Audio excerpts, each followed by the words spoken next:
Boa noite a todos. É um prazer estar de novo aqui no curso da Defensoria de São Paulo. Assim, a primeira coisa a fazer é dar parabéns à Defensoria Pública de São Paulo, né, pela grande vitória no habeas corpus, né, 596.603, no STJ, e que tem a ver com o nosso tema hoje, né, que é o tema de drogas, né, que, enfim, mais, né, mais importante ser um habeas corpus coletivo, né, a partir até, enfim, o Supremo Tribunal Federal já reconheceu, né, o cabimento de habeas corpus coletivo, mas não tem pouco tempo, não é tão comum, e foi realmente importante, né, a concessão da ordem para fixar regime aberto a todos os condenados no estado de São Paulo por tráfico privilegiado, com pena de 1 ano e 8 meses, né, e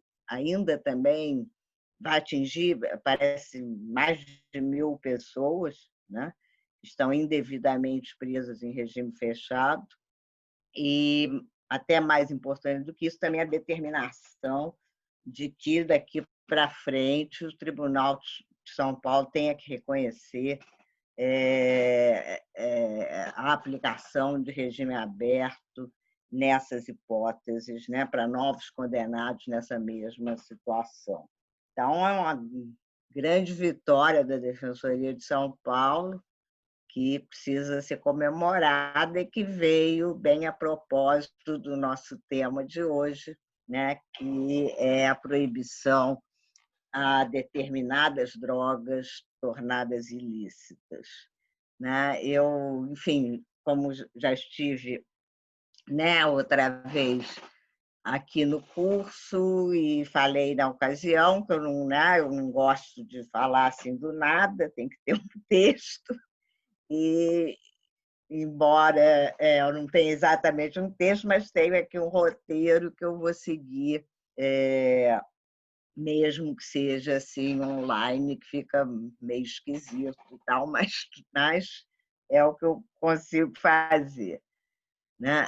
Eu queria, enfim, iniciar lembrando que, quer dizer, quando a gente fala, né, de criminalização da produção, do comércio e do consumo dessas determinadas drogas tornadas ilícitas, há duas coisas que logo têm que ser consideradas, né? Primeiro, que não se trata de uma questão que se esgote na legislação brasileira, né? A gente não pode se deter apenas no exame da legislação brasileira, nem da situação do Brasil, porque é uma questão internacional.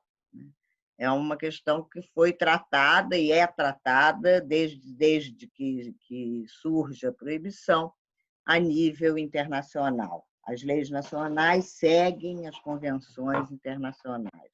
Então, é preciso considerar esse quadro mais amplo. E a outra coisa que é fundamental considerar desde logo é que as drogas, né, essas substâncias, elas existem praticamente desde as origens da história da humanidade, enquanto a proibição é historicamente bastante recente, né? A proibição surge apenas no início do século XX, né? O primeiro diploma internacional que vai tratar dessa questão é a Convenção Internacional sobre o Ópio, de Haia, em 23 de janeiro de 1912, que, no seu artigo 20, recomendava aos Estados signatários que examinassem a possibilidade de criminalização da posse de ópio, morfina, cocaína e seus derivados. Quer dizer, ela não impunha, como impõem as convenções atuais, ela apenas recomendava a possibilidade de criminalização. Isso era ainda no tempo da Liga das Nações, né, 1912, e ainda no tempo da Liga das Nações, outras convenções foram avançando nesse teor proibicionista, mas ainda sem impor a criminalização, como fariam as convenções vigentes sob a égide da Organização das Nações Unidas. São 3 essas convenções vigentes que pretendem restringir a fins exclusivamente médicos e científicos a produção, a distribuição, aí incluído não só o comércio, mas qualquer forma de fornecimento ou entrega a terceiros, e o consumo de determinadas drogas tornadas ilícitas, mediante a criminalização de condutas relacionadas a essas atividades que não tenham esses fins médicos ou científicos. A primeira dessas convenções da ONU é a Convenção Única sobre Entorpecentes de 1961, que revogou aquelas convenções anteriores que vinham da época da Liga das Nações, e foi revista através de um protocolo de 1972. É nessa Convenção de 1961 que constam 4 listas anexas, onde são enumeradas as substâncias proibidas. As regras criminalizadoras vêm no seu artigo 36, que, embora ressalve expressamente a reserva do que disposto na Constituição de cada uma das partes, impõe a criminalização, inclusive, de atos preparatórios. Ali há uma enumeração de 18 condutas: cultivo e produção, fabricação, extração, preparo, posse, ofertas em geral, ofertas de venda, distribuição, compra, venda, entrega de qualquer espécie, corretagem, expedição em trânsito, transporte, importação e exportação de entorpecentes. Essas 18, com esse número, parece um número mágico, porque ele vai depois aparecer no voraz e exibicionista estilo de tipificação, especialmente a partir das últimas décadas do século XX, vai marcar nos mais diversos países as novas legislações criminalizadoras produzidas sobre essa e outras matérias. A nossa lei também tem essa, desde a Lei 6368 já tinha essa proliferação de verbos no tipo básico identificado ao tráfico.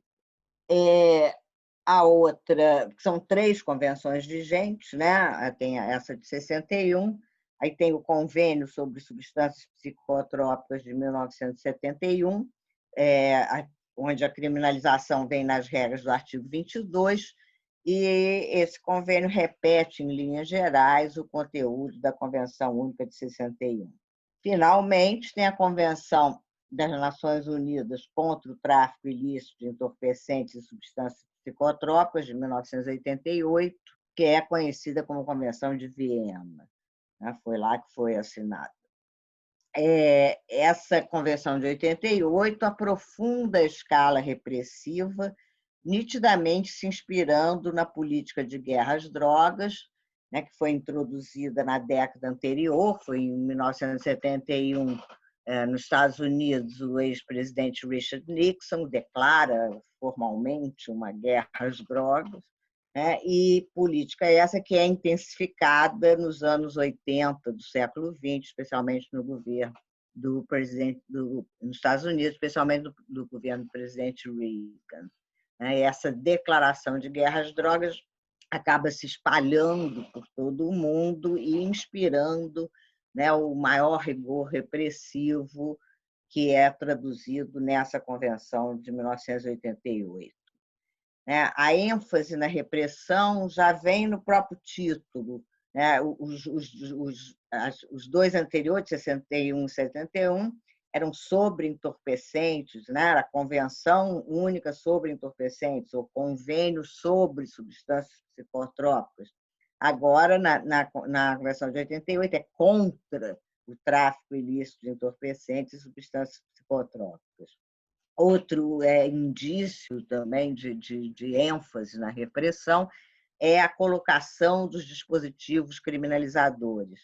né? Como eu falei, na Convenção de 61, as regras estavam no artigo 36, as regras criminalizadoras estavam no artigo 36, na de 71, no artigo 22, e agora, na Convenção de 88, elas vêm logo no seu início, no artigo 3º. Né? A colocação de dispositivos em diplomas legais é um indicativo, né, bastante significativo da importância que é dada à matéria tratada. Né?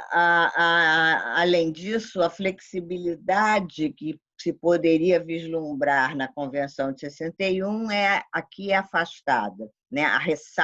Aquela ressalva que constava a observância das constituições dos Estados signatários, que era feita nas regras do artigo 56 da Convenção de 61, é excluída das regras do artigo 3º da Convenção de 88, no que se refere às condutas configuradoras ou relacionadas ao tráfico, como se princípios e normas constitucionais pudessem ser invocados somente em determinadas ocasiões ou somente quando o foco estivesse sobre determinadas condutas consideradas menos graves. No Brasil, então, enfim, temos essas 3 convenções ainda vigentes que determinam, né, em grande parte, as legislações nacionais. No Brasil, o início da criminalização vem com a consolidação das leis penais de 1932, que substituiu a expressão substâncias venenosas, que constavam do artigo 159 do Código Penal de 1890, substituiu essa expressão substâncias venenosas por substâncias entorpecentes e introduziu a cominação de pena privativa de liberdade fixada para quem fornecesse aquelas substâncias entre 1 e 5 anos. No Código de 1890, quando se referia apenas a substâncias venenosas, a pena era unicamente pecuniária. Com a ditadura do Estado Novo, vem o Decreto-Lei 891 de 1938, que introduziu a internação obrigatória do que ali se chamava de toxicômano. Veio, então, o Código Penal de 1940, né, e os dispositivos criminalizadores a ele se integraram nas regras do artigo 281. Com a nova ditadura instaurada em 1964, as regras do artigo 281 foram sendo modificadas. Veio, inicialmente, a Lei 4.451, de 1964, que introduziu a tipificação da ação de plantar as matérias-primas das substâncias proibidas, mantendo ainda as penas de 1 a 5 anos de reclusão previstas para o dito tráfico desde a consolidação das leis penais de 32. Veio, então, o Decreto-Lei 385, de 1968, que explicitou a criminalização da posse para uso pessoal, combinando-lhe as mesmas penas de 1 a 5 anos de reclusão previstas para o tráfico. 3 anos depois, surgiu uma lei específica sobre a matéria, Lei 5.726, de 1971, ainda mantendo as tipificações das condutas relacionadas à produção, ao comércio e ao consumo nas regras do artigo 281 do Código Penal. Mas aí já elevou a pena máxima de 5 para 6 anos, introduziu uma tipificação de quadrilha específica para o tráfico e impôs o trancamento da matrícula de estudante encontrado com as substâncias proibidas, bem como a perda do cargo de diretores de estabelecimentos de ensino que deixassem de comunicar às autoridades sanitárias os casos de uso e tráfico dessas substâncias no âmbito escolar. Veio, então, nova lei especial, a mais conhecida, Lei 6368, de 76, que ficou vigente até a vigência da lei atual. Ali, enfim, o que mais se destaca na Lei 6368 foi a diferenciação das penas previstas para a posse para uso pessoal, estabelecendo-se para a posse para uso pessoal em 6 meses a 2 anos de detenção, e triplicando as penas para as condutas identificadas ao tráfico, que então passaram a ser de 3 a 15 anos de reclusão. Praticamente desde a edição da Lei 6368, foram sendo apresentados diversos projetos para modificá-la, até que um desses deu origem à Lei 10.409, de 2002. Mas as suas impropriedades eram tão aberrantes que, diante dos inúmeros vetos que tiveram que ser apostos pelo presidente da República, a pretendida substituição da Lei 6368 não se viabilizou, né? E aí surgiu uma situação estranhíssima, porque a Lei 63, diante dos vetos, a Lei 6368 de 76 permaneceu disciplinando as definições de crimes e de penas, enquanto a nova lei disciplinava outros aspectos do tema drogas.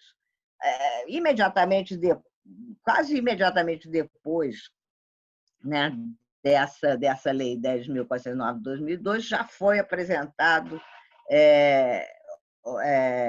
novo projeto para substituir, finalmente, a Lei 6368 de 76, projeto esse que, aprovado pelo Congresso Nacional e sancionado pelo presidente da República em agosto de 2006, resultou na Lei 11.343, de 2006, né, que revogou tanto a Lei 6368 quanto a Lei 10.409 e está vigente até hoje, né, há 14 anos. A novidade da Lei 11.343 foi a combinação de penas não privativas de liberdade para a posse para uso pessoal, mas o seu claro prosseguimento da escalada repressiva brasileira a se revelar especialmente na elevação da pena mínima prevista para o tráfico para 5 anos de reclusão, né? E o estabelecimento de diversos dispositivos que acabaram por ser declarados inconstitucionais, né? Inclusive a imposição de prisão provisória obrigatória, a vedação de substituição de penas, enfim, ela acabou tendo alguns de seus piores dispositivos declarados inconstitucionais. Essa lei traduz também, quer dizer, é importante lembrar também que, especialmente, né, o tráfico dessas substâncias é um dos principais motivos, é um dos principais pretextos, né, para a escalada repressiva, para o giro punitivo, que, paradoxalmente, vem desde a Constituição de 1988, que caminha paralelamente ao processo de redemocratização, né? A própria Constituição de 88, que deslocadamente incluiu nas regras do artigo 5º dispositivos criminalizadores, como a regra do inciso 43, né, que cria, né, os crimes ditos hediondos e equipara o tráfico aos crimes ditos hediondos.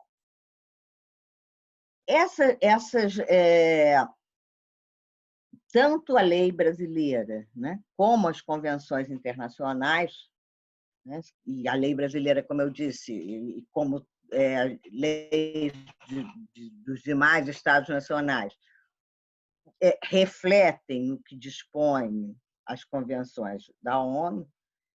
Todos esses diplomas internacionais e nacionais se caracterizam por uma sistemática violação de princípios garantidores consagrados nas declarações internacionais de direitos humanos e nas constituições democráticas. A primeira das violações já parte da própria seleção feita entre drogas lícitas e ilícitas, né? Diferenciação essa que traduz clara violação ao princípio da isonomia. Quando se selecionam determinadas substâncias psicoativas, né? E se impõe um tratamento criminalizado. As condutas de produtores, comerciantes e consumidores dessas drogas selecionadas, que vêm lá nas listas, né? Enquanto condutas análogas de produtores, comerciantes e consumidores de outras substâncias igualmente psicoativas são deixadas na legalidade. É assim que se diferencia, portanto, né, as condutas de produtores, comerciantes e consumidores de determinadas drogas, como a maconha, a cocaína, a heroína, são criminalizadas e os seus produtores, comerciantes e consumidores são qualificados e tratados como criminosos, né? Enquanto produtores, comerciantes e consumidores de outras drogas, como o álcool, o tabaco, a cafeína, são tratados e são pessoas perfeitamente respeitáveis, perfeitamente integradas à sociedade. O princípio da isonomia exige que o mesmo tratamento seja dado e os mesmos direitos sejam reconhecidos a todos que estejam em igualdade de condições e situações.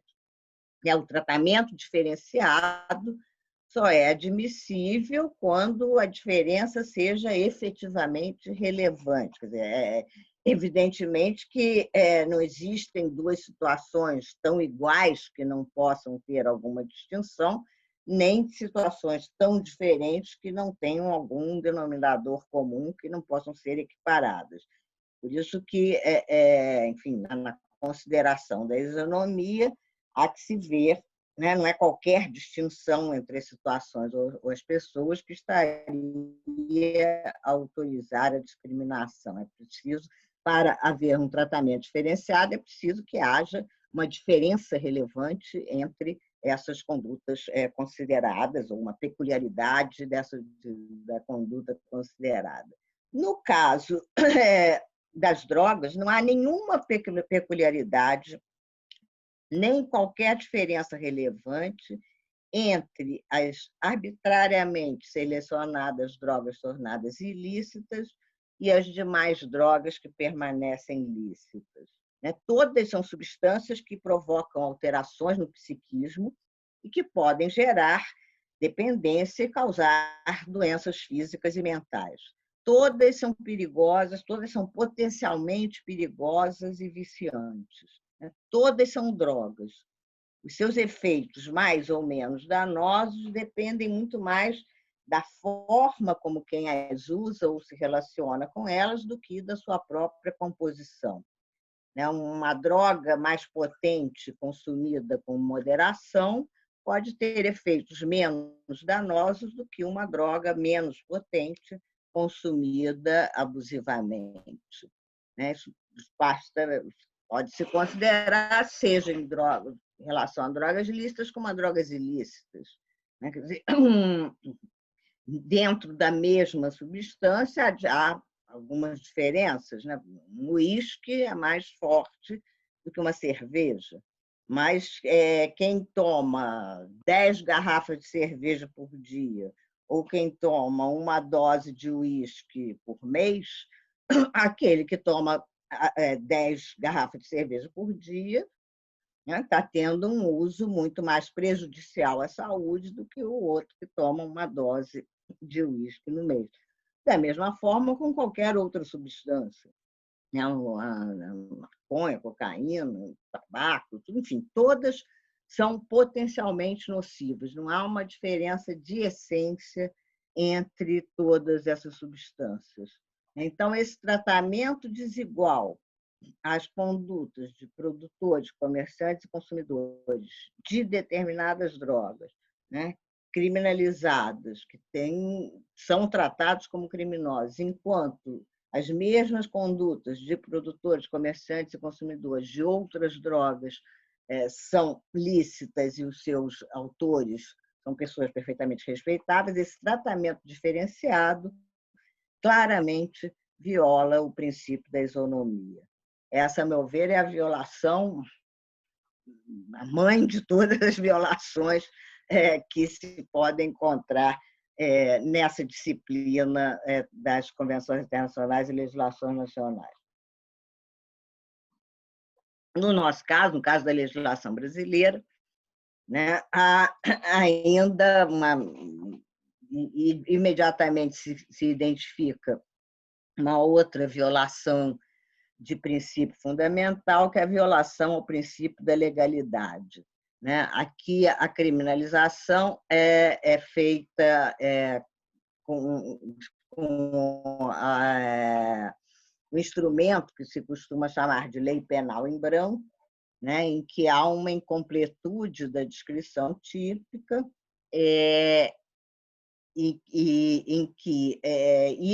no caso, enfim, no caso das drogas, com uma agravante, né, que é o complemento da tipificação, vem em norma secundária emanada de órgão do Poder Executivo, ou seja, a portaria da Anvisa, que vai listar quais são as substâncias proibidas. Então, se trata de lei penal em branco própria, né, que nitidamente viola a reserva de lei formal exigida pelo princípio da legalidade. Aliás, assim, enfim, não é só em matéria de drogas, a condescendência que se tem com o crescimento de leis penais em branco no ordenamento jurídico atual é bastante preocupante, na medida em que, mesmo quando se trata, quer dizer, como na lei de drogas, né, o complemento vem em norma do poder, em regra do poder emanada do Poder Executivo, enfim, a violação da reserva de lei é evidente, né? Mas mesmo quando se trata de leis penais em branco impróprias, em que o complemento se dá por outra lei em sentido estrito, isto é, regularmente emanada do Poder Legislativo, o atendimento aos ditames emanados do princípio da legalidade permanece questionável, já que nesses tipos incompletos, igualmente, falta a precisão requerida pela exigência de taxatividade, assim desatendendo o mandato de certeza da lei criminalizadora. Quer dizer, esse mandato de certeza é inafastável do princípio da legalidade. A ameaça de pena aos indivíduos que não se abstiverem de realizar determinadas condutas pelas leis proibidas pelas leis que as criminalizam, naturalmente implica a possibilidade de um prévio, fácil e imediato conhecimento do conteúdo da proibição. É daí que deriva a exigência de taxatividade ou determinação da lei, isto é, o dever imposto ao legislador de formular a lei com clareza e precisão. Aquele princípio enunciado, genérico, né? Nullum crimen, nulla pena sine lege, assim se faz mais específico, expressando-se na fórmula nullum crimen, nulla pena sine lege certa. Não é possível chamar de lege certa nenhuma lei criminalizadora que, como acontece com as leis penais em branco, próprias ou impróprias, quando descrevem a conduta proibida, não esgota nessa descrição todos os elementos que a constituem, estabelecendo apenas contornos da proibição ou um núcleo genérico para, em seguida, remeter a outro dispositivo qualquer o preenchimento de elementos específicos do conteúdo daquela conduta, como acontece na tipificação do artigo 28, do artigo 33, dos dispositivos criminalizadores da Lei 11.343, que enumeram aquelas condutas, né, e falam apenas em substância entorpecente, não dizendo quais são, tendo que se remeter à portaria da Anvisa para se saber quais são as substâncias proibidas e, portanto, para se saber efetivamente qual é o conteúdo da proibição.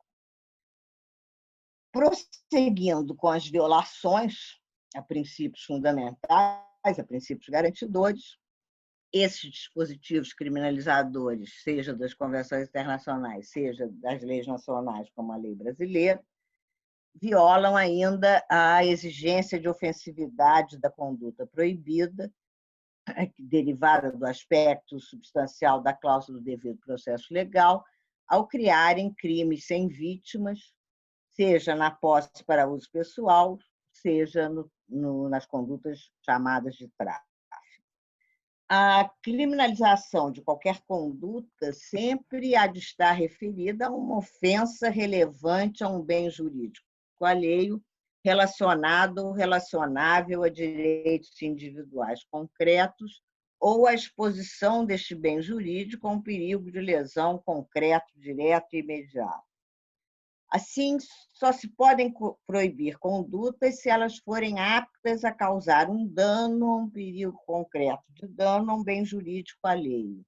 Isto é, quando impedem a possibilidade do titular do bem jurídico usar ou se servir, isto é, dispor, do objeto concreto relacionado ao bem jurídico, como a vida, a saúde, o patrimônio, etc. O dano ou perigo concreto de dano ao bem jurídico, isto é, a sua afetação, revelam-se exatamente quando a conduta de alguém vem perturbar ou impedir a livre disposição daqueles objetos, que assim, necessária e logicamente, hão de estar referidos a uma pessoa diferente daquela que realiza a conduta perturbadora, devendo ser, portanto, bens jurídicos necessariamente de titularidade de terceiro. A simples posse para uso pessoal das arbitrariamente selecionadas drogas tornadas ilícitas ou seu consumo em circunstâncias que não envolvam um perigo concreto, direto e imediato para terceiros, claramente revela a violação dessa exigência de ofensividade da conduta proibida. A mera posse de drogas para uso pessoal equivale a um mero perigo de autolesão, não afetando nenhum bem jurídico de terceiros. Da mesma forma como a tentativa de suicídio e a autolesão não são criminalizadas nem criminalizáveis, com maior razão se revela a inadmissibilidade de criminalização de um mero perigo de autolesão. Essas são condutas privadas, condutas que dizem respeito unicamente ao indivíduo, à sua intimidade, às suas opções pessoais, onde o Estado não pode intervir. Essa inconstitucionalidade já foi declarada por algumas cortes supremas, a Corte Suprema da Argentina, a Corte Suprema da Colômbia, e há submetido há anos ao Supremo Tribunal Federal um recurso extraordinário que trata dessa questão, com votos já de 3 ministros. Inclusive, o voto do ministro Gilmar Mendes é excelente, no sentido da declaração da inconstitucionalidade, baseando-se fundamentalmente em um aspecto que vamos tratar logo adiante, que é o postulado da proporcionalidade. Mas, além da claríssima inconstitucionalidade da criminalização da posse para uso pessoal, além dessa claríssima violação da exigência de ofensividade da conduta proibida na posse para uso pessoal, essa violação da exigência de ofensividade da conduta proibida se manifesta também na criminalização das condutas identificadas ao tráfico, pois o Estado tampouco está autorizado a intervir quando o responsável pela conduta age de acordo com a vontade do titular do bem jurídico. E, portanto, o Estado não está autorizado a criminalizar a venda ou qualquer outra forma de fornecimento de drogas para um adulto que quer adquiri-las. Essas são condutas que têm o consentimento do suposto ofendido e, portanto, tampouco têm potencialidade para afetar concretamente qualquer bem jurídico individualizável. Leis que desconsideram o consentimento do titular do bem jurídico e criminalizam a conduta do terceiro, que age de acordo com a sua vontade, ilegitimamente criam um mecanismo destinado a indiretamente impedir que aquele titular do bem jurídico exerça o seu direito de dele dispor.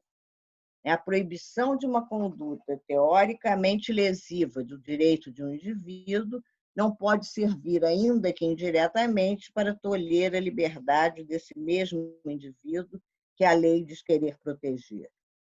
Há muito assinalava o Bustos Ramírez, e quando se pune o tráfico de drogas e todos os atos relativos ou que lhe servem de pressuposto, certamente o que se está fazendo é impedir ou proibir o consumo. Ou seja, certamente o que se está fazendo é impedir que o titular do bem jurídico, que no caso seria a saúde, né, queira dele dispor. Mas, prosseguindo, ainda mais violações de princípios garantidores, há ainda nessas leis criminalizadoras o claro desatendimento ao postulado da proporcionalidade, como eu mencionei, já no primeiro dos seus requisitos, ou seja, a adequação, que exige que medidas interventivas do Estado que restringam a liberdade devam se mostrar aptas a atingir o objetivo pretendido. No caso, o objetivo pretendido pela criminalização das condutas de produtores, distribuidores e consumidores dessas arbitrariamente selecionadas drogas tornadas ilícitas seria a eliminação, ou pelo menos a redução da disponibilidade dessas substâncias proibidas. No entanto, passados 100 anos da proibição, como recordado foi no início, mais de 100 anos, foi no início do século XX, a partir a proibição internacionalmente, a partir de 1912, com seus quase 50 anos de guerra, a guerra às drogas, como eu falei, declarada em 1971, então, passado todo esse tempo, não houve nenhuma redução na circulação das substâncias proibidas. Ao contrário, essas selecionadas drogas tornadas ilícitas foram ficando mais baratas, mais potentes, mais diversificadas e muito mais acessíveis antes do que eram antes de ser declarada de ser adotada essa política de guerra, de ser declarada essa guerra às drogas. A própria ONU acabou forçada a reconhecer esse evidente fracasso. Em 1998, a ONU em geral se reúne pelo menos uma vez por ano em Viena para tratar da política de drogas. Em 1998, a ONU lançou um slogan que era um mundo sem drogas em 10 anos. É possível, um mundo sem drogas em 10 anos, é possível. Passados 10 anos, em 2008, ficou meio estranho. Não tinham acabado as drogas. E os sucessivos relatórios, todo ano tem essas reuniões, normalmente em Viena, e todo ano tem relatório do UNODC, ou seja, do Escritório da ONU para Drogas e Crimes, e a cada ano vem esses relatórios vêm apontando esse evidente fracasso. O relatório mais recente, de 2020, aponta que 271 milhões de pessoas entre 15 e 64 anos teriam usado uma substância proibida pelo menos uma vez em 2017. E essa estimativa média, a estimativa seria entre 201 e 341 milhões de pessoas, o que corresponde à quantidade média, essa de 271 milhões de pessoas, corresponde a 5,5% da população global, entre 15 e 64 anos. Em 2009, a estimativa era de 4,8%, ou seja, um crescimento de 30% na estimativa de consumidores nesse período, entre 2009 e 2017, enquanto o crescimento da população foi de 10%. Ainda esses sucessivos relatórios da ONU, do UNODC, né, registram ainda o crescimento das novas substâncias psicoativas, né, as chamadas legal highs, que são substâncias sintéticas, né, como os canabinoides sintéticos, que, em geral, imitam os efeitos das drogas tradicionais. Esse crescimento das novas substâncias psicoativas, registrado no relatório de 2020, menciona a criação de 892 novas substâncias entre 2009 e 2018. As apreensões realizadas em operações policiais, que antigamente se faziam em quilos e agora se fazem em toneladas, né, além de revelarem a expansão da produção e do comércio, quando reduzem momentaneamente a oferta, proporcionam uma imediata supervalorização das mercadorias, né, assim acabando por criar maiores incentivos econômicos e financeiros para o prosseguimento daquelas atividades econômicas tornadas ilegais.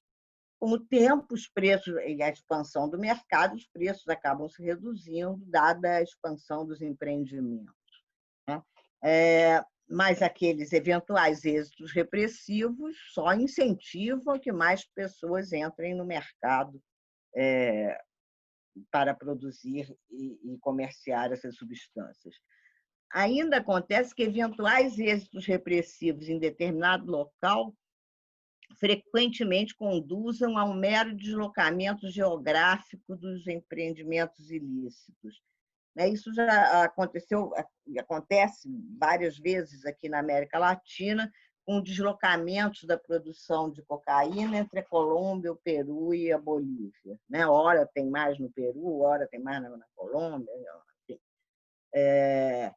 E esses eventuais êxitos repressivos também acabam, frequentemente, por incentivar produtores, comerciantes e consumidores a buscar outras substâncias, né? O que pode conduzir, como de fato tem conduzido, à chegada ao mercado ilegal de novos produtos mais lucrativos ou mais potentes nos seus efeitos primários, ou seja, os efeitos derivados da própria natureza da substância. É o caso do crack, né, que é um produto claríssimo que é um produto da proibição. Mas isso não acontece só com o crack, isso já aconteceu, né? Isso é uma característica do mercado, porque enfim, a gente sempre deve considerar, né, que, na verdade, não há muita diferença entre a produção e o comércio dessas drogas proibidas e a produção e o comércio de qualquer outro produto, né? Se regem pelas leis da economia, se regem pelas leis do mercado, né? Então, isso aconteceu em outras circunstâncias com o ópio, né, que costumava ser fumado e que foi substituído pela heroína, inclusive pela heroína injetável, né? Ou aconteceu também quando houve a proibição do álcool, né, nos Estados Unidos, entre 1920 e 1933, em que o comércio de cerveja e vinho perdeu espaço para a venda de outras bebidas alcoólicas mais fortes, mais concentradas e mais lucrativas, mais perigosas, né, como o uísque e o gin. Esse fracasso é um fracasso evidente, né, e previsível. Vamos voltando a lembrar que esse uso dessas substâncias se dá praticamente desde as origens da história da humanidade. E a existência do mercado consumidor é um fator determinante da produção, seja das arbitrariamente selecionadas drogas tornadas ilícitas, seja das drogas lícitas, seja de qualquer outra mercadoria ou de qualquer serviço. Enquanto houver demanda, sempre haverá oferta. né? Essa é uma lei básica da economia, uma lei natural, e as leis penais, que são leis artificiais, né, não conseguem controlar as leis naturais da economia. Mas o fracasso da proibição e da sua política de guerra às drogas não é nem o dado mais relevante para a afirmação da sua evidente inadequação para atingir os declarados fins, né, de eliminação, ou mais modestamente, de redução da disponibilidade das substâncias proibidas. Né? A proibição não é apenas uma política falida, é muito pior do que simplesmente ser ineficiente. Essa falência já estaria a violar o postulado da proporcionalidade pela sua evidente inadequação. Mas aqui há algo muito mais grave, quer dizer, que muito mais do que a inaptidão para atingir o declarado objetivo de eliminar, ou pelo menos reduzir, a disponibilidade das substâncias proibidas, o que acontece é que a proibição acrescenta danos muito mais graves aos riscos e aos danos que podem ser causados pelas drogas em si mesmas. Uma das principais, um dos principais riscos e danos, né, que vêm da proibição é a tão falada criminalidade organizada, que eu coloco sempre entre aspas. Eu não gosto dessa expressão, acho que essa expressão não define nada, né, mas a criminalidade organizada é sempre mencionada, especialmente quando se fala do tráfico de drogas. Mas quem fortalece essa dita criminalidade organizada é exatamente a proibição, porque é a entrega desse próspero e permanente mercado a empreendedores dispostos a agir na ilegalidade que permite a expansão de facções, de gangues, cartéis, máfias e outros grupos clandestinos. Aqui há exemplos bastante significativos, né? O PCC, por exemplo, um trabalho feito por um integrante do Ministério Público de São Paulo, né, que mostra que 80% dos rendimentos do PCC vêm do tráfico de drogas. Da mesma forma, os relatórios da ONU também mostram, também reconhecem, né, que o Talibã no Afeganistão se financia fundamentalmente pela cobrança, especialmente não que produza diretamente, mas pela cobrança de impostos, né, impostos entre aspas, ou de tolerância com a produção do ópio no Afeganistão. A ONU reconhece que a maior renda do Talibã vem da produção do ópio no Afeganistão. Então, fortalecendo, né, essa dita criminalidade organizada, a proibição, né, provoca grande parcela da violência que se registra em várias partes do mundo. Movidos pelos enormes lucros proporcionados por esse mercado, os grupos criminosos se enfrentam e se matam, matam e são mortos por policiais encarregados da repressão, atingindo ainda, né, muitas outras pessoas, inclusive crianças, tantas vezes vítimas dos fogos cruzados, como acontece com grande frequência aqui no Brasil. Essa violência é resultado unicamente da proibição.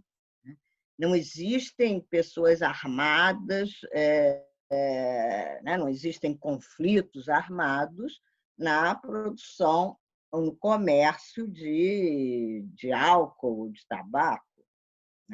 Não existem pessoas armadas em vinhedos ou em bares que vendem cerveja. Por que seria diferente, né? Por que existem pessoas armadas e conflitos armados na produção e no comércio de maconha ou de cocaína? Né? A grande diferença, evidentemente, está na proibição. Né? E basta pensar, né? Como eu falei, não há violência na produção e no comércio de álcool, né? Não há pessoas armadas nos vinhedos e tal, mas isso já aconteceu. Né? Aconteceu nos Estados Unidos quando houve a proibição do álcool, a proibição da produção e do comércio do álcool de 1920 a 1933, né? Era o tempo do Al Capone, né? das gangues de Chicago, enfim, né? Todo mundo deve ter visto os filmes Intocáveis e tal. Né? Hoje não tem mais Al Capone, né? Hoje a produção e o comércio de álcool é normal, não tem essa violência que é fruto exclusivo da ilegalidade.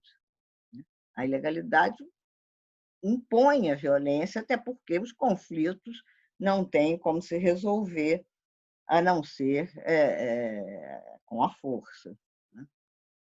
E além enfim, de incentivar o mercado de armas. Há uma pesquisa muito interessante, né, que foi feita no Rio de Janeiro, sobre a questão dos homicídios relacionados à proibição, não às drogas, mas à proibição.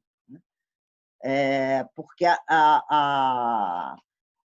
na grande parte não se tem efetivamente uma estatística que diga qual a proporção do enorme número de homicídios no Brasil que relacionada às disputas pelo mercado ilegal e à política de guerra às drogas, né? Mas, com certeza, uma grande parte desses praticamente 60 mil homicídios anuais que acontecem no Brasil está ligada à proibição da produção e do comércio de drogas. Esse estudo foi realizado pelo Instituto de Segurança Pública da Secretaria de Segurança do Governo do Estado do Rio de Janeiro, em 2018, a partir de uma amostra representativa dos registros de letalidade violenta do ano de 2015 naquele estado da federação. Considerando somente os casos em que a amostra é pequena, né, porque considera somente os casos em que foi possível identificar as circunstâncias das mortes, porque, né, como a gente sabe, uma grande parte dos homicídios que acontecem no Brasil permanece não só de autoria desconhecida, como muitas vezes de circunstâncias desconhecidas. Mas, considerando os casos em que foi possível identificar as circunstâncias das mortes, verificou-se que a proporção diretamente relacionada a conflitos entre ditos traficantes atingiu 27,6%. Se somadas as mortes decorrentes de intervenção de agentes do Estado, né, que, em regra, ocorrem em ações de enfrentamento ao tráfico, essa proporção sobe para 53,2% dos casos. A esses números ainda se deveria acrescentar ao menos parte das mortes relacionadas às milícias, né, são 4,8% dos casos em que foi possível identificar as circunstâncias. Os tais grupos, em geral, se criam e se mantêm sob o pretexto de livrar do tráfico os territórios em que atuam. Então, seriam mais de 50% das mortes relacionadas à proibição. E tudo indica que a proporção seria ainda maior caso a taxa de elucidação dos crimes, que no Rio de Janeiro é de 20%, ou pelo menos a identificação das suas circunstâncias atingissem níveis superiores, né? Porque as maiores dificuldades de elucidação ou identificação de circunstâncias costumam se apresentar exatamente nas ocorrências ali apontadas como crimes praticados por organizações criminosas, nos quais se incluiriam homicídios relacionados ao tráfico. Então, no mínimo 50%, né, de acordo com essa pesquisa, no mínimo metade dos homicídios acontecidos no Rio de Janeiro se deveria a disputas pelo mercado ilegal ou ações de agentes do Estado na repressão a essas condutas que se identificam com o tráfico. Efetivamente, se trata de uma política de guerra, né, e produtora, né, permanente produtora de violência. E os que sobrevivem nessa guerra, né, estão nas prisões. No Brasil e nos Estados Unidos, acusações e condenações por tráfico constituem a primeira causa de encarceramento. No Brasil,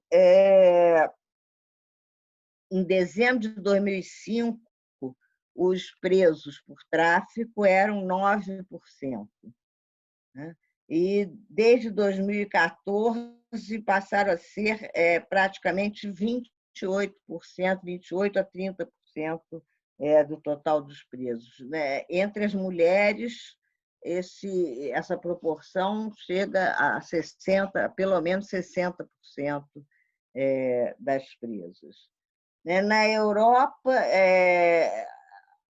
as condenações, processos de condenações por tráfico são a segunda ou terceira causa de encarceramento, né? Até mesmo variando entre os países, mas sempre a segunda ou terceira. É a terceira causa de encarceramento, até mesmo em Portugal, que é um dos países com política menos repressiva em relação a essa matéria. E aqui, quando a gente fala em prisões por tráfico, prisões por drogas, há um evidente paradoxo, um enorme paradoxo, que essas prisões abarrotadas de traficantes são locais intensos de consumo de drogas. Mais uma vez, é a própria ONU que reconhece isso. A ONU que é a principal responsável por essa política de proibição. Mas o próprio relatório da ONU, tem um relatório do UNODC de 2016, fala literalmente que prisões são um ambiente de alto risco no que se refere ao uso de drogas. Como acontece extramuros, a maconha também é a droga mais comumente usada. O uso de heroína nas prisões do mundo é muito superior ao registrado entre as populações em geral. E o relatório mais recente, de 2020, registra a circulação daquelas novas substâncias psicoativas, as legal highs, especialmente os canabinoides sintéticos, em prisões da Europa, da América do Norte e da Oceania. Prende-se por causa de drogas para colocar as pessoas num lugar onde se consome mais drogas do que do lado de fora. É uma condição inacreditável. Mas, além da violência, a proibição, entrega do mercado, a colocação do mercado na ilegalidade, corrupção, a amplitude do mercado ilegal faz com que a produção e o comércio dessas arbitrariamente selecionadas drogas tornadas ilícitas seja a principal oportunidade de lucro vindo de negócios ilícitos. São bilhões de dólares em circulação. As estimativas da ONU são bastante antigas, a estimativa é do ano de 2003, em que a ONU estabeleceu o valor, uma estimativa do valor desse mercado em 320 bilhões de dólares. Né? Valor esse que, passados quase 20 anos, de certo, alcança hoje níveis ainda superiores. Mas, além de ser assim uma importante fonte de sustentação do mercado de armas, além de financiar outras atividades negativas e danosas como o terrorismo, além de contaminar instituições financeiras com a injeção de dinheiro ilegal, as criminalizadas atividades de produção, comércio e consumo das substâncias proibidas, por se desenvolverem na ilegalidade, tornam-se o maior incentivo à corrupção de agentes estatais. Essa falida, né, e danosa política de guerra às drogas, né, na verdade, não é nem nunca foi propriamente uma guerra contra as drogas. Né? Não se trata de uma guerra contra coisas. Como quaisquer outras guerras, ela se dirige contra pessoas, né? Ou seja, os produtores, comerciantes e consumidores dessas arbitrariamente selecionadas drogas tornadas ilícitas. Mas não exatamente todos eles. Né? Não obstante esses valores antes mencionados, né? Esses 320 bilhões de dólares que circulam, calculados em 2003, né? Que circulam por esse mercado, não obstante esses valores que indicam, né, escalões elevados em que se desenvolve esse mercado, os alvos preferenciais dessa guerra às drogas são os mais vulneráveis dentre os produtores, comerciantes e consumidores das substâncias proibidas. Os inimigos nessa guerra são os pobres, os marginalizados, os não brancos, os desprovidos de poder. Né? Em relação aos Estados Unidos, há um livro que precisa ser lido, foi traduzido em português há pouco tempo, né? Que é The New Jim Crow, da Michelle Alexander. Jim Crow era como se chamava a política de segregação racial nos Estados Unidos, né? Até os anos 60. E a Michelle Alexander mostra que essa política de proibição às drogas funciona como o novo Jim Crow, né? Quer dizer, uma forma de discriminação racial ainda mais eficaz do que foi a política oficial de segregação racial, porque a desproporção de presos, de pessoas atingidas pelas leis criminalizadoras da produção, do comércio e do consumo de drogas nos Estados Unidos é impressionante. O crescimento da população carcerária americana, os Estados Unidos tem a maior população carcerária do mundo, são quase 2 milhões de presos, e que cresce exatamente a partir dos anos 70, 80 do século passado. Até então, os Estados Unidos tinham, enfim, uma população carcerária que correspondia mais ou menos à média mundial, e hoje é a primeira maior população carcerária do mundo, tem mais ou menos 700 presos por 100 mil habitantes. O Brasil vai a passos largos nessa abjeta corrida, né? Hoje já tem a terceira maior população carcerária do mundo, atrás apenas dos Estados Unidos e da China, com quase 800 mil presos, ultrapassou a Federação Russa em 2016. Mas, enfim, os Estados Unidos têm a maior população carcerária do mundo, com 700 presos por 100 mil habitantes. Quando se consideram só os homens afro-americanos, essa proporção passa para 4.700 por 100 mil habitantes. Enfim, há inúmeros trabalhos nos Estados Unidos que mostram como os homens afro-americanos são muito mais vulneráveis, né, a revistas, né, que eles chamam Stop and Search, né? Enfim, tipo, 10 vezes mais vulneráveis a serem revistados por policiais, enfim, são é como a Michelle Alexander demonstra, que é uma política de discriminação racial mais eficaz do que a segregação, porque ela não é explícita. Não, foi preso porque é traficante, não é? Foi preso porque é negro, né? Foi preso porque é traficante. E é enfim,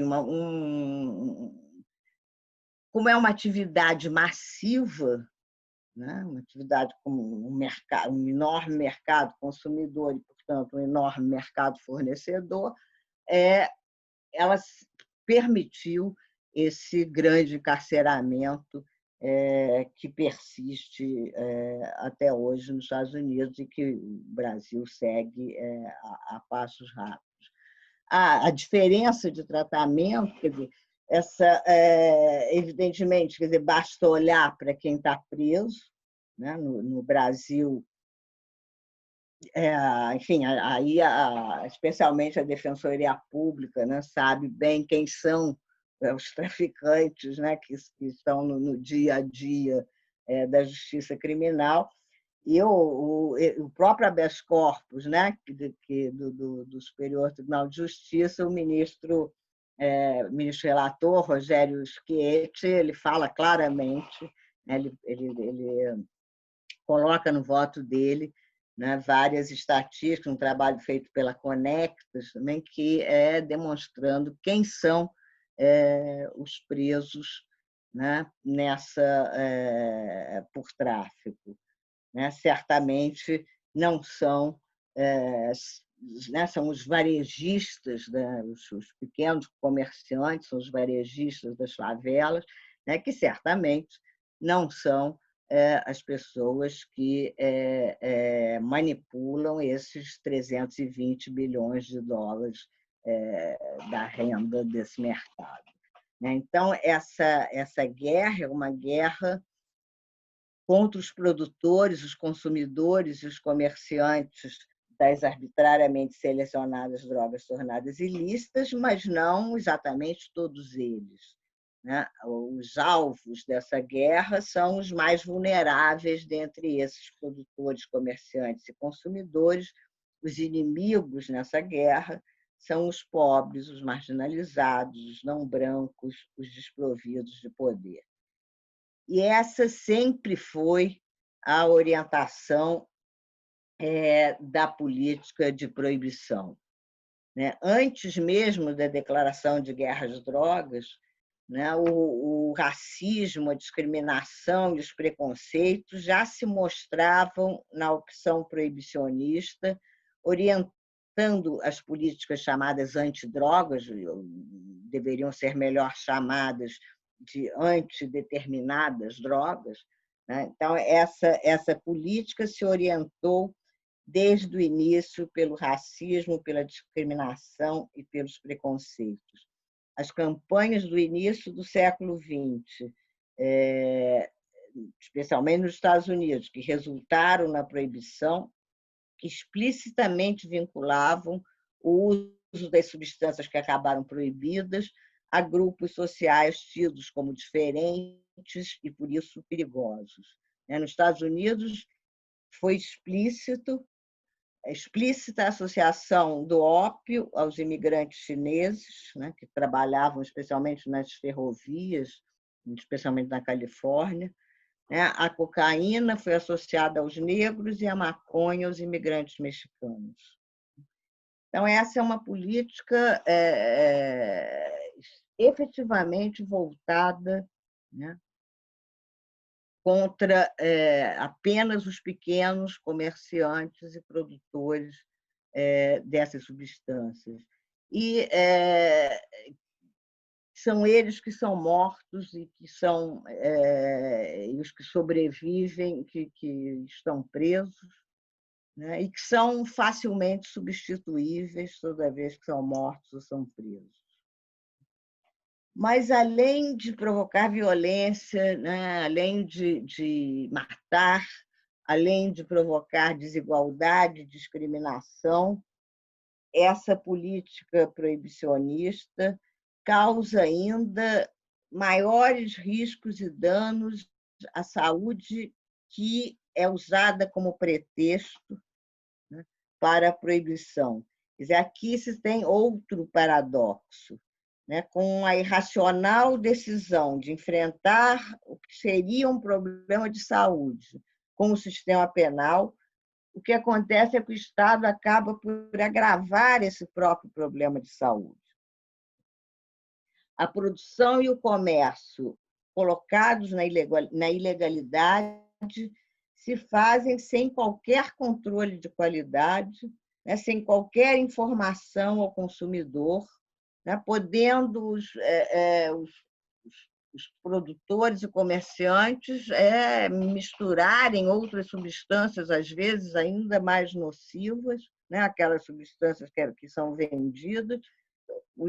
Como é feito na ilegalidade, o consumidor não tem qualquer informação sobre aquilo que ele está consumindo, né? Muitas vezes, overdoses acontecem exatamente porque o consumidor não sabe o teor do que ele está consumindo. Diferente, né? Quando você, no mercado legal, quando você compra uma garrafa de vinho, tem escrito qual o teor alcoólico, né? Tem vinho com um pouco mais de teor alcoólico, outro com um pouco menos. Você compra, você sabe o que você está consumindo, né? Quando você compra uma droga lícita, um Rivotril, por exemplo, né? Você tem lá a bula, o Rivotril também é droga, né? Também altera o psiquismo, né?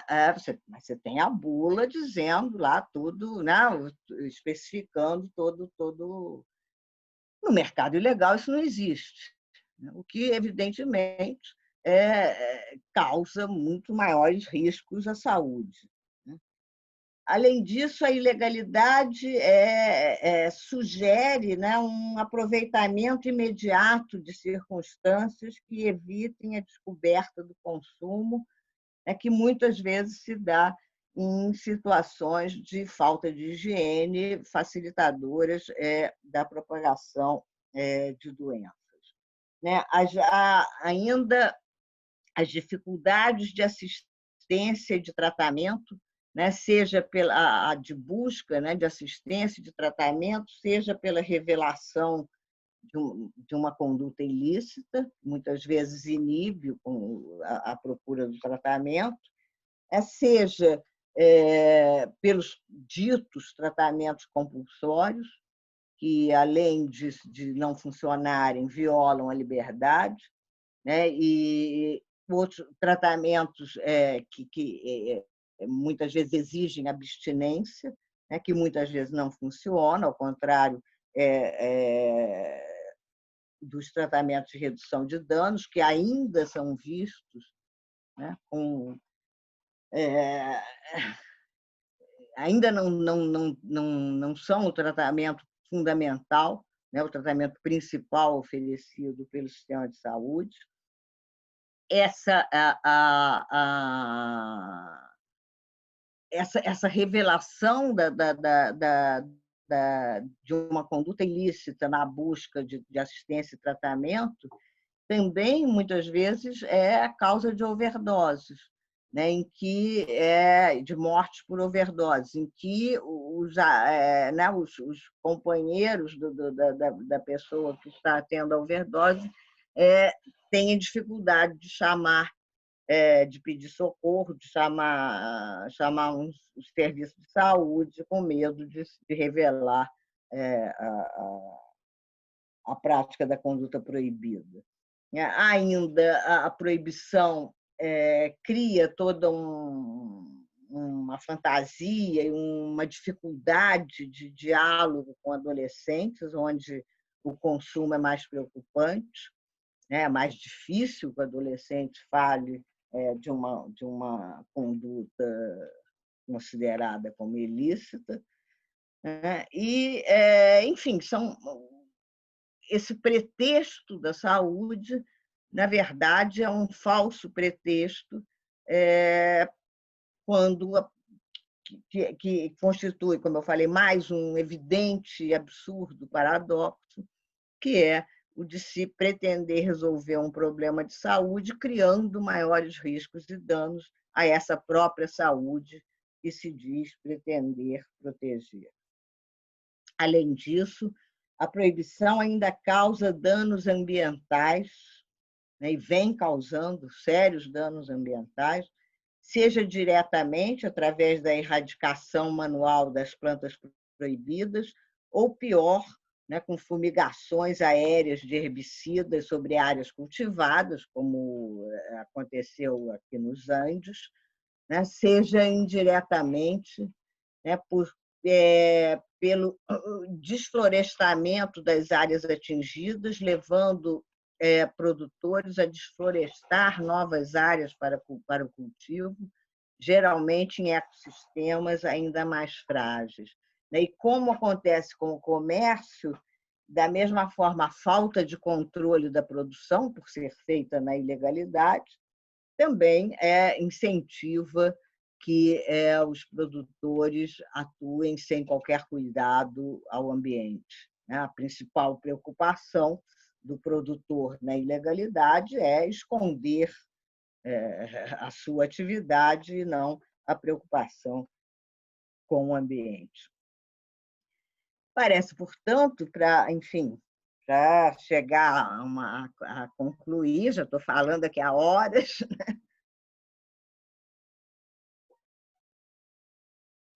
me parece, portanto, que é fundamental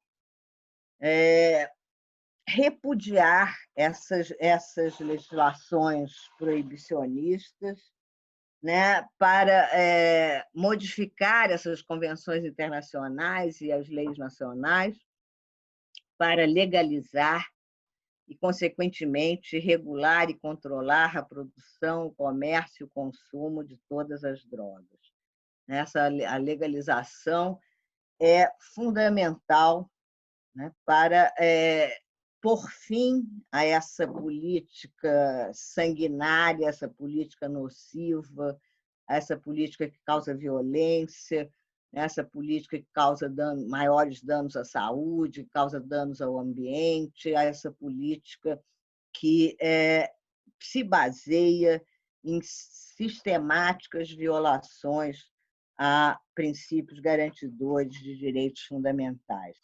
Então, é urgente, né, e necessária a mobilização para legalizar, consequentemente, regular e controlar a produção, o comércio e o consumo de todas as drogas. Eu falo sempre legalizar e, consequentemente, regular e controlar, porque legalizar não significa liberação ou permissividade.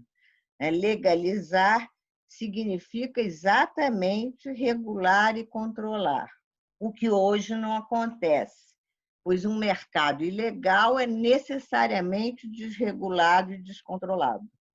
O que se poderia falar que é liberado é o mercado que floresce na ilegalidade. Como eu mencionei, os traficantes não estão submetidos a qualquer controle ou fiscalização sobre a qualidade dos produtos que fornecem. Para obter maiores lucros, podem misturar a droga produzida e comercializada a outras substâncias ainda mais nocivas. Não precisam informar qual o potencial tóxico da droga produzida e comercializada. Não precisam fazer qualquer esclarecimento ou advertência aos consumidores sobre os riscos dos seus produtos. Estabelecem preços livremente, não pagam quaisquer impostos, não estão sujeitos a legislações trabalhistas, podendo empregar como de fato empregam até mesmo crianças em suas atividades de produção e comércio. Vendem os seus produtos onde quer que estejam consumidores. Não precisam controlar a idade dos compradores, não pedem carteira de identidade quando vão vender a droga a um adolescente.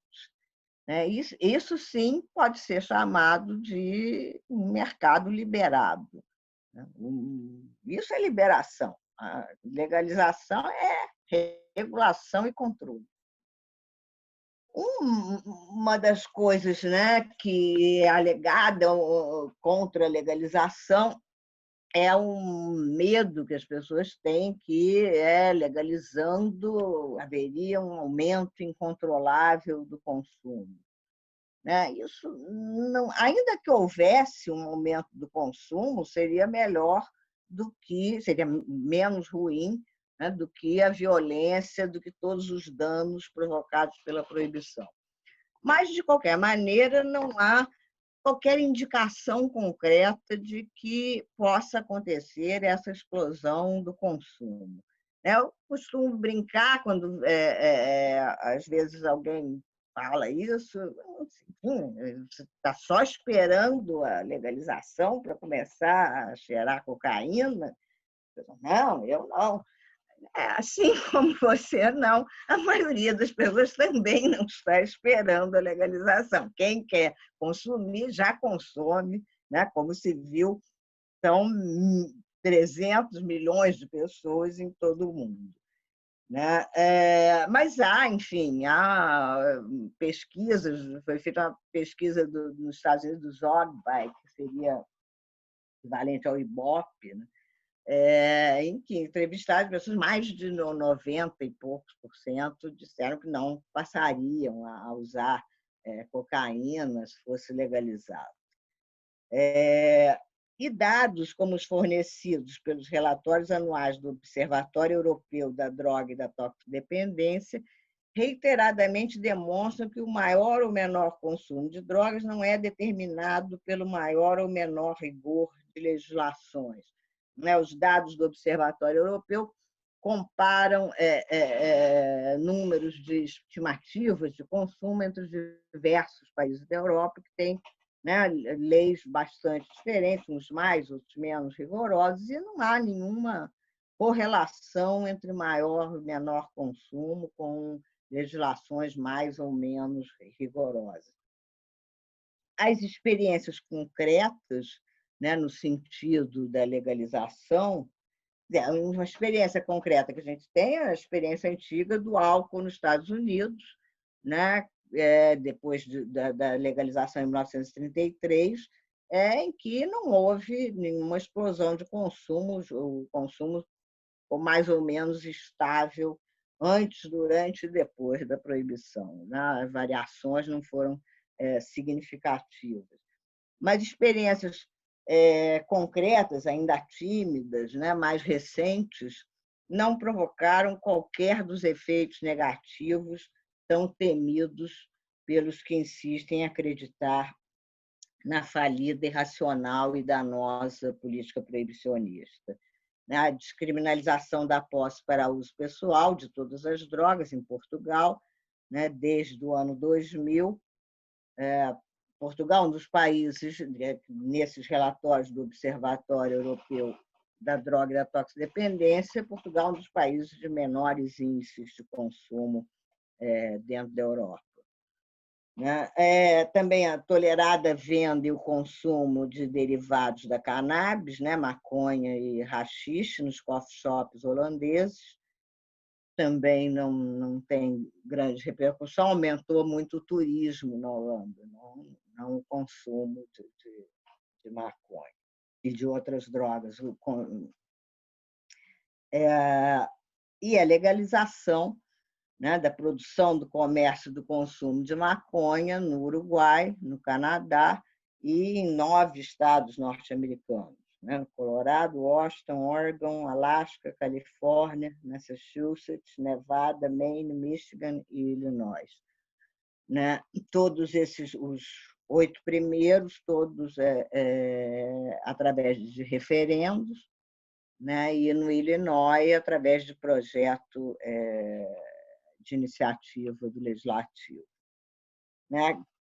Enfim, nenhum desses, especialmente o Colorado e o Washington, que são os 2 primeiros estados a legalizar desde 2014, não registraram, começaram a venda desde 2014, não registraram dados significativos de diferença de consumo naqueles estados e em outros estados americanos que ainda proíbem a produção e o comércio de maconha. Enfim, consumo no Colorado, em Washington, enfim, se mantém mais ou menos na média do consumo dos Estados Unidos como um todo. Por outro lado, quer dizer, não há nenhuma, né, como eu falei, esses fatos, né, demonstram a inexistência de qualquer indicação concreta de que pudesse haver uma explosão de consumo. E o que se tem é que a única redução significativa de consumo de drogas nos últimos tempos, né, ao contrário, né, do que tem acontecido com as drogas tornadas ilícitas, como eu falei, os relatórios da ONU demonstram um crescimento contínuo de consumo, a única redução significativa do consumo de drogas nos últimos anos é de uma droga legalizada, ou seja, o tabaco, em que mundialmente houve uma redução de aproximadamente 30% nos últimos 20 anos. No Brasil, a redução de consumo chega a 50% nos últimos 20 anos. E não foi preciso matar ninguém, prender ninguém para se obter essa redução, né? O que foi feito, sim, foi, enfim, uma regulação, né? E mais importante do que os aspectos da regulação, ou seja, né, a proibição de fumar em determinados lugares, as advertências, né, nas embalagens, né, talvez o mais importante tenha sido toda uma campanha de conscientização, né, dos males à saúde que o cigarro faz.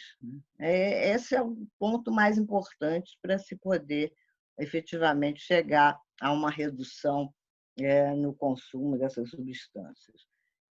Também preciso ressaltar que legalizar não significa aprovar quaisquer drogas, não significa dizer que drogas são boas, não são.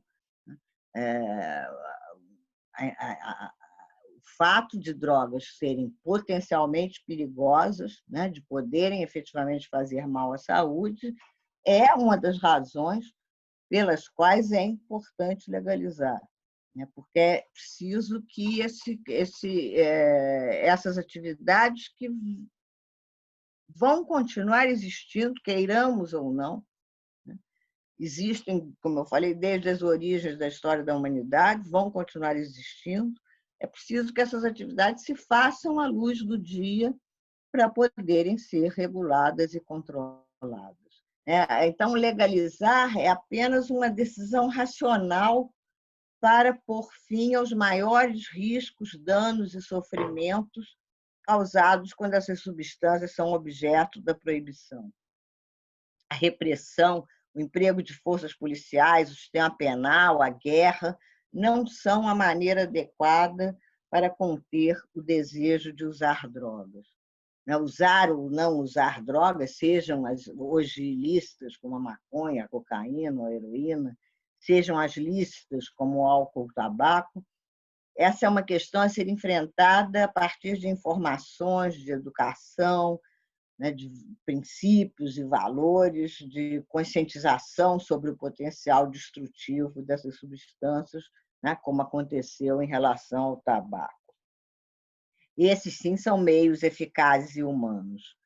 Forças policiais, políticas penais, prisões, guerras, além de serem ineficazes, trazem muito maior destruição do que as próprias drogas. É preciso também ter claro que legalizar não vai resolver todos os problemas. A legalização não é uma panaceia para todos os males. Existem aqui duas ordens de problemas. Os riscos e os danos provocados pelo consumo dessas substâncias, especialmente pelo consumo abusivo. Esses riscos, danos enfim, infelizmente, não vão desaparecer, mas existe uma outra ordem de problema, que são os riscos e os danos provocados pela proibição. Né? Como eu falei, a violência, a corrupção, os danos ao ambiente, os maiores danos à saúde, esses sim desaparecerão com o fim da proibição, com a legalização e consequente regulação e controle da produção, do comércio e do consumo de todas as drogas. Né? A legalização trará enormes benefícios, né? Não resolverá todos os problemas, mas trará enormes benefícios. O principal, a eliminação de grande parcela de violência, né? De grande número de mortes, permitirá uma maior eficácia da atividade policial, uma maior possibilidade de atuação da polícia na proteção e preservação da vida, visando o bem-estar da comunidade, né? Ao contrário do que acontece agora quando a polícia é jogada numa guerra, né? E assim se distancia da comunidade, vê a comunidade como inimiga, né? E isso não é função da polícia, isso produz destruição, produz mortes, né? De policiais, de outras pessoas, de supostos traficantes, de quem está no meio dos tiroteios, né? Quantas pessoas morrem sem ter nada a ver com drogas, né? Morrem porque se tem a polícia jogada nessa política de guerra, né? E não há como culpar a atitude dos policiais. Quem é culpado é quem sanciona essa política de guerra, né? Porque a guerra é para matar, né? A guerra é para eliminar o inimigo. Então, não há como se ter uma política de guerra sem ter violência. Além de permitir, portanto, eliminar uma grande parcela de violência, além de permitir uma maior eficácia da atividade policial, a legalização também eliminará a maior fonte de renda proveniente de atividades ilícitas, né, como eu mencionei, e permitirá a cobrança de impostos, permitindo investimentos em programas e ações efetivamente positivos socialmente. Né? Nesse ponto, há o exemplo do Colorado, né? Como eu falei, o primeiro estado americano que começou a vender legalmente maconha, arrecadando, né, grandes valores em impostos, e que colocou e que dirigiu esses valores arrecadados, especialmente para investimentos em escolas, né, reconstrução de escolas, reformas de escolas, construção de escolas, uma outra parte também para a saúde, outra parte para a polícia, mas o grosso dos impostos arrecadados foi investido nas escolas do Colorado. O estado de Illinois, que é o mais recente a legalizar, começou a vender maconha em janeiro de 2020 e só nesse ano, que é um ano complicado, né? Em função da pandemia, arrecadou até junho já 52 milhões de dólares em impostos, que também serão investidos especialmente, né, em educação, saúde, naquele estado americano. Também a legalização permitirá a redução de danos ao ambiente, né, e exemplos de produção compromissada com a preservação do ambiente começam a surgir também na indústria legalizada da maconha nos Estados Unidos. Enfim, parece que o mínimo, né, de racionalidade impõe que se mude essa política, né, um mínimo de compromisso com os princípios garantidores de direitos fundamentais, um mínimo de compromisso com a vida, né, e efetivamente com a saúde, estão a impor a legalização e consequente regulação e controle da produção, do comércio e do consumo de todas as drogas. Enfim, eram essas as considerações que eu queria trazer, agradecendo mais uma vez a oportunidade de estar aqui no curso da Defensoria.